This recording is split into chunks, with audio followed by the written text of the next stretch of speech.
kemudian Syekh Yasin Al-Fadani, sesat semua itu, Mas. Bukan Karena seperti mereka itu. Asy'ariyah, mereka Asy'ariyah. Tadi kan katakan bahwa dari ulama salafi Kalau katakan Imam Nawawi, kalau Asy'ariyah, ya begini, kalau Asy'ariyah itu sesat, berarti Imam Nawawi sesat karena Imam Nawawi Asy'ariyah. antum sudah baca Kalau sesat kitabnya. jangan dipakai kitabnya. Kalau sesat jangan dipakai kitabnya Riyadhus Shalihin, jangan dipakai. Kenapa dipakai? Makanya saya bilang di antum jangan terlalu berkuar-kuar sini. Antum harus telusuri setiap ulama itu punya rekam jejak dulu. Gitu. Ya. Begini. Tadi kan sudah saya sampaikan, As-Subki boleh mengatakan bahwa madhabul Asy'ariyah, madhabul muhadditsin qadiman wa haditsan. Sesuatu yang belum tentu itu sebuah kebenaran.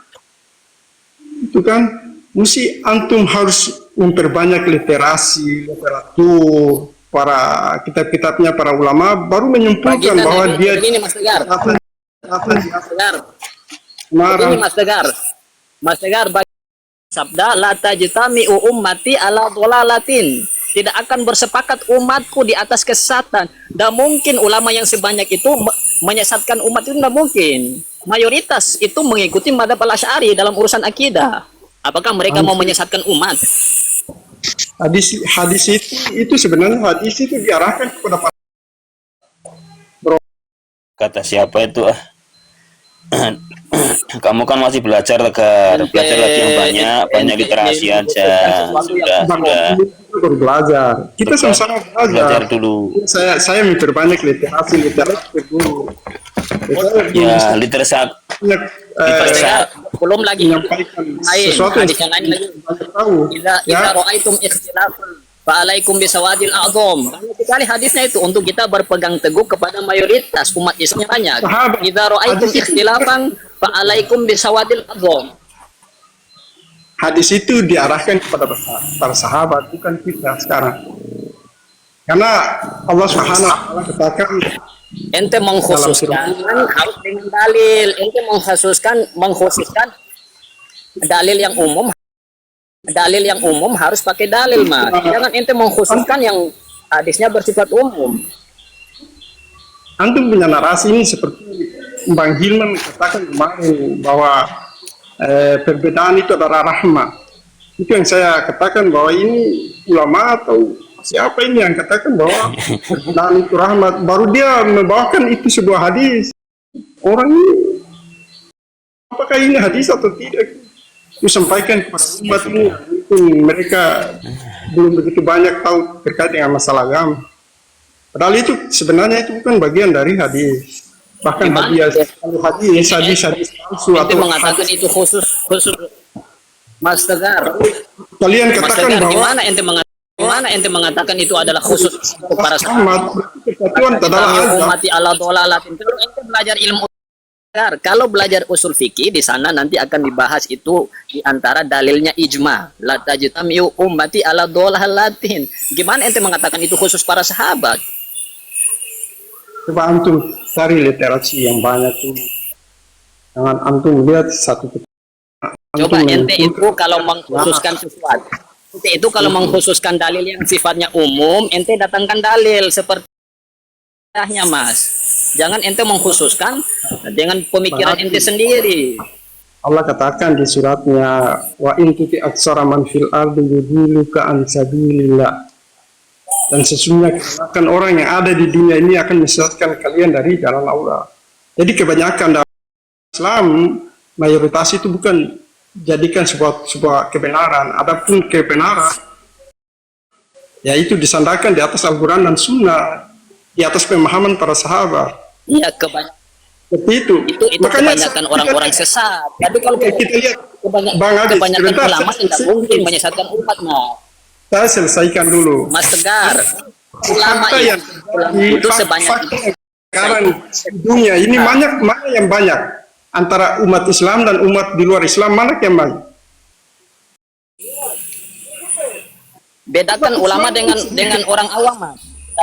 bedakan ulama dengan orang awam. Kalau ulama itu sebanyak Jadi mereka mau mayoritas itu kan ukuran dalam sebuah kebenaran. Adapun Kenapa jadi disamarkan pada kusir ini? ulama. Coba spesifik gitu.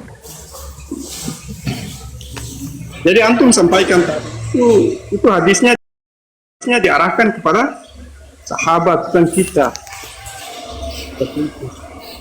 Berarti tahu dari mana itu hadisnya dia diarahkan ke sahabat, ayatnya ke sahabat. Dari itu kan harus ada referensi juga kalau sampai ngomong.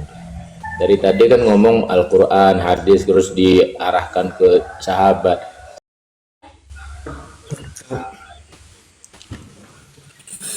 Jadi gini Bang Abi, saya katakan bahwa antum meyakini bahwa antum di atas kebenaran. Saya juga keyakinan saya di atas kebenaran juga. Jadi masing-masing punya hujah, lah. Kemudian Begini Pak Tegar begini, setiap pengakuan kebenaran atau keyakinan yang ada silsilah yang kuat. Kalau sampean ngomong dari tadi langsung Quran, langsung hadis, misalnya itu sampean dapat dari mana jalurnya itu nanti? Lalu sampean meyakini itu sebagai satu kebenaran, sampean dapat dari mana itu? ya saya belajar. Belajar kepada siapa? Belajar di Google, memperbanyak literasi, baca-baca sendiri, atau cuman dengar-dengar? Nah, kalau dengar-dengar itu kan tidak jelas. Kalau di sini dijadikan wadah untuk diskusi, membuka kebenaran yang dibicarakan, ya tentu sampai belum layak untuk berbicara tentang perkara tersebut, karena sandarannya sampai sendiri kan lemah itu.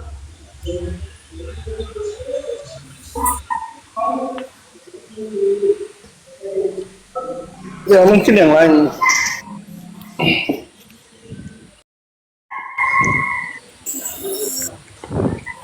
Ngomong pakai dalil Om, jangan cuma dengar-dengar lalu disampaikan ke umat, tapi sampean ngomong berdasarkan Al-Quran, Sunnah, pakai dalil. Pakai dalil tadi. Ratanya harus banyak literasi, banyak baca kitab. Yang saya tahu malah Wahabi itu yang nutup diri terhadap kitab-kitab yang lain. Selain yang disampaikan oleh Albani, Husaimin, dan sejenisnya itu tak mau mendengarkan yang lain-lain. Malah dipelintir-pelintir. Ya kalau kita tanya juga, coba Pak Albani itu kan dia dapat sanad ilmu ke siapa itu, coba ya. Itu kan masih diragukan juga. Coba tanyalah teman-teman Wahabi itu. Ada yang tahu enggak kemana sanadnya Pak Albani namanya ya. Antum telusuri sendiri. Albani itu lama kholaf, kalian bilang salah. Dari mana dasarnya itu? Kalian bilang pengikut ulama salaf. Yang kalian ikuti itu tidak ada satupun ulama salaf. Kalian merasa paling salaf.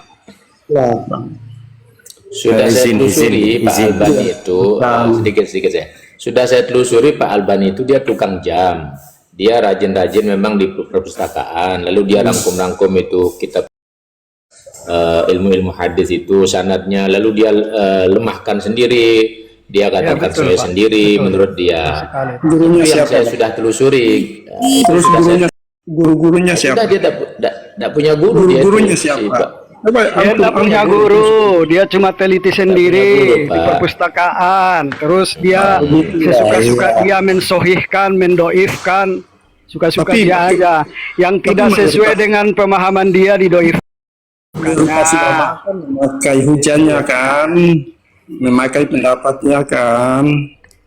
Ya memakai pendapatnya, memangnya dia berguru ada sanadnya sampai ke Rasulullah? Tidak ada. Dia itu cuma penjaga perpustakaan yang suka baca-baca kitab dan suka-suka dia aja. Tapi anehnya kan kebanyakan ulama justru Ulama mana? Ulama sampean aja itu. Ahlus Sunnah wal Jamaah tidak ada yang menuruti dia itu. Kalian aja yang menuruti dia itu. Itulah saya bahwasanya teman-teman Iya. Wahabi itu memakai kacamata kuda.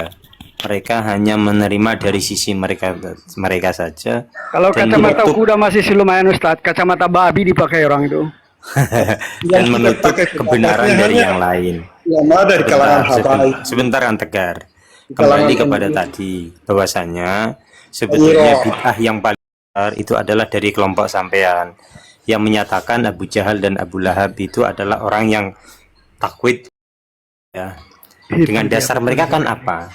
Dasar mereka kan itu ayat Al-Qur'an, wala in sa'altahum man khalaqahum layakunallah.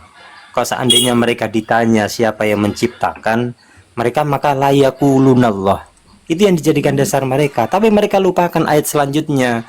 Fa'anna yufakun. Bagaimana mereka mau membuat ifkun dengan perkataannya. Ifkun ini membuat prank, perkataan yang sebetulnya tidak sesuai dengan keyakinan dirinya. Bagaimana mungkin orang yang percaya menciptakan Allah tapi menyembah kepada yang lain? Itu adalah ifkun namanya. Artinya perkataan itu tidak keluar dari keyakinan mereka. Bahkan oleh para ulama Jafsiri, ayat ini adalah ketika begitu berdalil hujjah dengan Rasulullah, saling beradu argumen antara Tuhan mereka dan Tuhannya Nabi Muhammad, maka mereka dalam posisi terpojok. Dan ketika ditanya la yaqulunallah, maka mereka mengucapkan itu hanya bentuk sebagai prank pojok. Terbukti Allah sendiri mengatakan fa'anna yufakun. Bagaimana mereka mau mengprank saya? Bagaimana mereka akan mengatakan itu suatu kebenaran yang diakui mereka dari hatinya? Itu yang harus dipaham. Jadi jangan berhenti di pada lafaz la yaqulunallah. Fa'anna yufakunnya itu juga diartikan. Kalau Jadi gitu pada antum hakikatnya- menafsirkan mereka itu siapa, dari kalangan mana, Bang? siapa? Itu yang penafsiran mereka itu kalau menurut antum itu kalangan mana? Penafsiran gimana? Mereka tuh. Kalau tanya mereka siapa yang menciptakan langit dan bumi, mereka menjawab Allah. Dan maksud dengan mereka tuh siapa? Wala in sa'altahum, ya coba. Ya, Wala in sa'altahum, dan ketika engkau bertanya kepada mereka wahai Muhammad, wahai Rasul, hum kepada mereka, man khalaqahum, kepada siapa, yaqulunna, niscaya mereka akan mengucapkan Allah itu adalah yang menciptakan kami. Yang saya tanya itu mereka tuh siapa, Bang, dari kalangan mana? Dan kemudian inilah yang dijadikan dasar sebagai mereka mengakui tauhid rububiyah, karena mengakui penciptaan kepada Allah Subhanahu wa taala. Dan kita ketika kita membuka bagaimana kitab mereka, Ya Ustaz, Kitab saya mereka. tanya di antum mereka itu siapa, dari kalangan mana? Apakah kafir atau musyrik atau dari kalangan Islam sendiri? Cuma antum jelaskan. itu orang musyrik Rasulullah. Ya udah, itu udah jelas itu. Lah, tapi itu perkataan yang ujung tidak ayatnya sampai kan jelas Tegar. anna yufakun, Di situ ifkun. panayuk fakunnya ifkun. Perkataan itu Mana hanya keluar sampean dari perkataan yang tidak jujur dari hati mereka karena mereka kalah hujah. Itu loh. Itu orang kafir, Bang. Jadi orang kafir itu juga punya keyakinan bahwa Allah itu Masya Allah, Allahumma Ini- ya. Sampai Ini udah hatinya udah keras tuh Ustadz Malik. Udah iya, rusak itu. artinya Gimana sih? dia yang tidak mau menerima kebenaran, ketika disampaikan Betul. fa'anna yufakun, fa'anna, maka dengan cara apa kamu membuat ifkun, kata Allah Subhanahu wa taala, menipu aku, kata Allah, dengan ucapan-ucapan seperti itu. Salah. Dan itulah salahnya ketika membagi tauhid, seakan-akan ketika hanya mengakui tapi tidak menyembah, itu Ya, seolah-olah padahal bertauhid hakikat tauhid menurut itu kalian. adalah menuntut kesatuan di dalam segalanya, mengakui Rabbnya, mengakui sebagai uluhiyahnya, itu sebagai menjadi kesatuan, tidak harus dibagi. Maka ketika dibagi maka akan seperti ini. Coba kita lihat kepada kitab-kitab mereka, kaifan nafhamu di kitab karangan mereka itu. Coba saya carikannya. Bentar. Muhammad bin Ahmad Syamil. Ajibun wa gharibun ahlin wa Abu Lahabin betul, aktsara itu. tauhidan. Sungguh ajib, mengherankan, Abu Jahal dan Abu Lahab itu lebih banyak tauhidnya, lebih murni Iman imannya yakuluna. orang Islam. Harga telur 5.000 itu di bawah. Ya. Jadi Abu Jahlin wa Abu Lahabin. Nah, adapun Abu Jahal dan Abu Lahab dan orang-orang yang berpegang teguh kepada agama-agama orang musyrik, kanu yu'minuna billah, mereka itu beriman kepada Allah, wa yuwahhidunahu, dan mereka mentauhidkan Allah, fi rububiyatihi, di dalam hal rububiyah, khaliqan, di dalam meyakini Allah mencipta, warazikon, dan meyakini Allah memberi rizki, kemudian mujiban, muminan, doron, dan juga nafian, di dalam memberikan kemudorotan, memberikan kemanfaatan, la yusyriku nabi dzalika syai'ah, ajibun wa gharibun, gitu kan, sungguh iki aneh ya, ayyakuna Abu Jahal wa Abu Lahab, sungguh hebat Abu Jahal dan Abu Lahab, aktsara tauhidan lillah, lebih banyak tauhidnya kepada Allah, wa akhlasa imanan, dan lebih murni keimanannya kepada Allah, il muslimina, daripada orang-orang muslim, alladzina yaquluna la ilaha illallah Muhammadur Rasulullah. Itu klaim mereka. Maka inilah sesungguhnya bid'ah yang sesungguhnya. Betul sekali, Ustaz. Dan herannya sudah segitu rusaknya pemahaman, tapi kok merasa paling sunnah gitu loh. Kan aneh itu. Iya, inilah saya katakan bid'ah yang sesungguhnya. Betul. Dan kemudian apa? Ketika dalil untuk memperkuat, ketika menemukan seperti ini, memperkuat. Tapi ketika berkata kepada tentang ayahanda Nabi Muhammad, mereka langsung klaim kafir. Tanpa mencari untuk kemudian apa, mencari sebagai bentuk entah itu sebagai apa akhlaknya, enggak. Tapi kalau urusan Abu Jahal, Abu Lahab, paling iman, paling beriman, mengagungkan malah enggak. Masya Allah. Pribadi orang tua Nabi malah dihinakan, kan. Nauzubillah min zalik. Makanya inilah saya kira bid'ah yang terbesar justru ini. Itu. Coba antum lihat di penafsiran Ibnu Katsir yang antum bawa ya tadi, Ibnu Katsir. Silakan.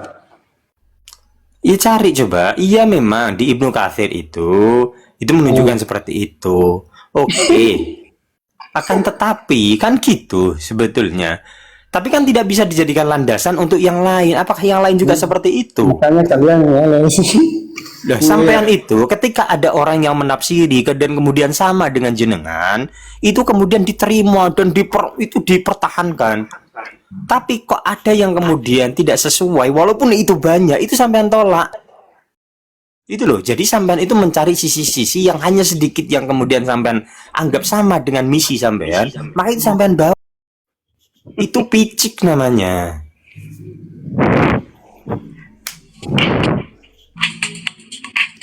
Oke, coba saya bawakan juga, termasuk juga kebid'ahan yang dilakukan oleh Ibnu Taimiyah. Ya, Rasulullah itu, pernahkah Rasulullah setiap subuh membaca Al-Fatihah berulang-ulang kali?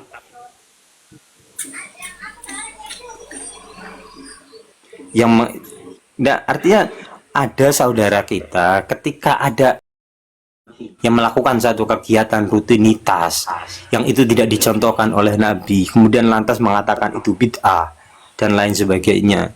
Tapi ketika golongan mereka yang melakukan, mereka justru tidak menganggap itu sebagai perbuatan bid'ah.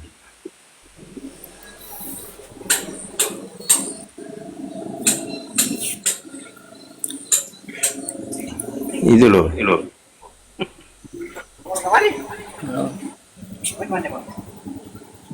Hah? Tahu panggilan?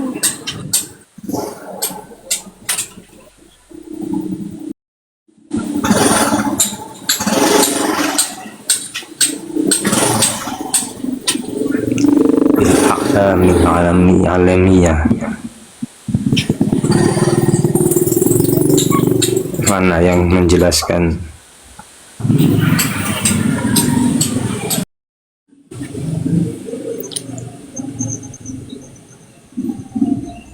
Ini yang menjelaskan tentang kebid'ahan apa itu Ibnu Taimiyah.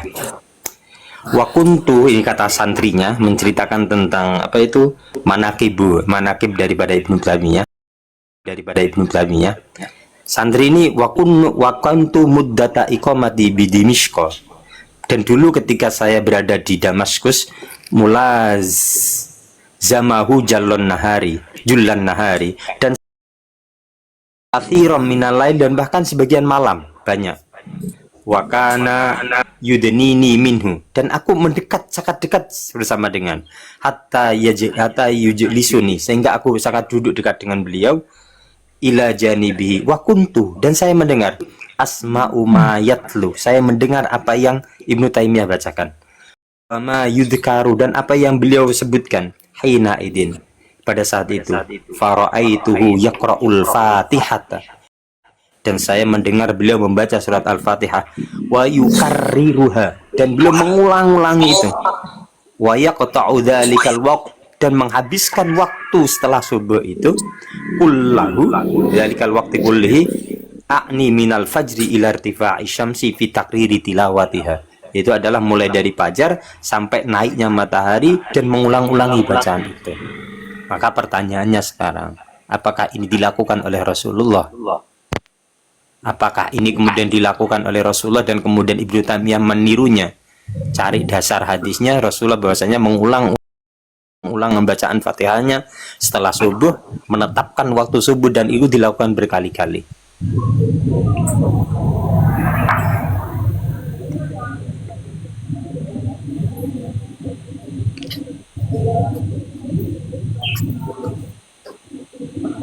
Di penafsiran ini juga jelas itu, bahwasanya Ibnu Katsir mengatakan bahwa itu orang musyrik yang mengatakan demikian. Iya juga, ya, oke. Sendiri. Jadi makanya para ulama membagi tauhid menjadi 3 itu dalam rangka untuk mempermudah kita dalam memahami tauhid. Balik lagi ke situ. Nah, soalnya Ustadz tadi kan nggak pakai penafsirannya Ibnu Katsir, dia menafsirkan sendiri, makanya saya bantah di sini. Lah, coba sampean artikan fa'annatu fakun itu apa artinya? Coba antum lihat di surat Yunus ayat 31, penafsirannya. Enggak, fa'anna yufakun itu loh. Coba sampean itu orang musyrik, Bang. ifkun itu apa? Begini Mas Dul, itu Mas Tegar kan orangnya bukan latar belakang pesantren, jadi nggak begitu. Beliau itu cuma taklid kepada Firanda, kepada ustadz-ustadz yang didengarkan di kajian-kajiannya itu, Mas. Enggak, Bang Abi, antum lihat di surat Yunus ayat 31 itu penafsirannya Ibnu Katsir. Jadi Iya, tadi kan saya katakan gini, saya katakan bahwa saya sampai itu jelas itu orang musyrik itu yang dikatakan itu penafsirannya. Ketika ada salah satu pendapat saja yang kemudian itu mengimpulkan seperti itu, dan itu sesuai dengan keinginan dan nafsu jenengan, maka itu akan diambil. Rasanya setiap firqah itu punya keyakinan di atas kebenarannya. Kalian yakin saja di atas kebenaran kalian, jangan memaksakan orang lain untuk mengikuti keyakinan kalian. Justru Wahabi yang selalu menyalah-nyalahkan golongan lain. Sama itu adalah mereka sudah Orang Ahlus Sunnah wal Jamaah nggak pernah nyalah-nyalahkan orang golongan sampean. Kalian yang nyinyir, suka bidahkan orang. Ahlul bidah, kalian bilang ahlul neraka. Kalian merasa benar sendiri. Jangan putar balik fakta.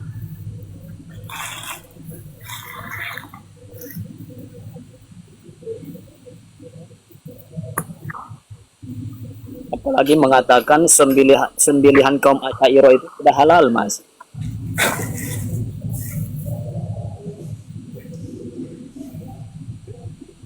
Dan termasuk juga fatwanya Ibnu Taimiyah itu, orang yang berziarah ke makam Rasulullah itu tidak bisa mengambil rukhsah untuk mengqashar ataupun menjamak karena dianggap perjalanannya sebagai perjalanan yang maksiat. Kan rusak kali.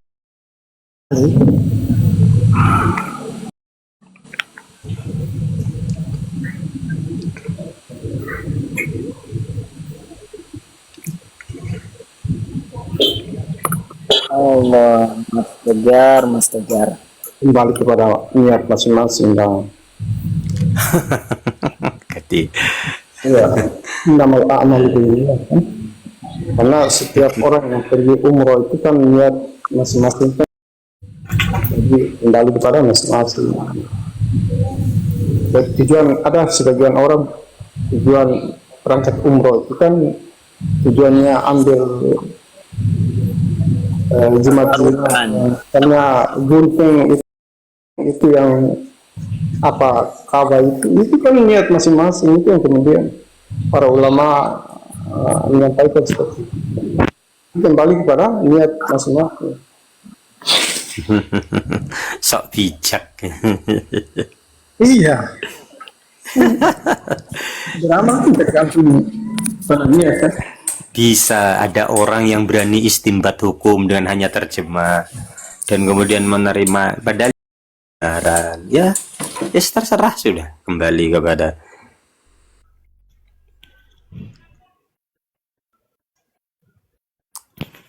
Mereka begitu, Ustaz. Berbohong pun mereka lakukan demikian.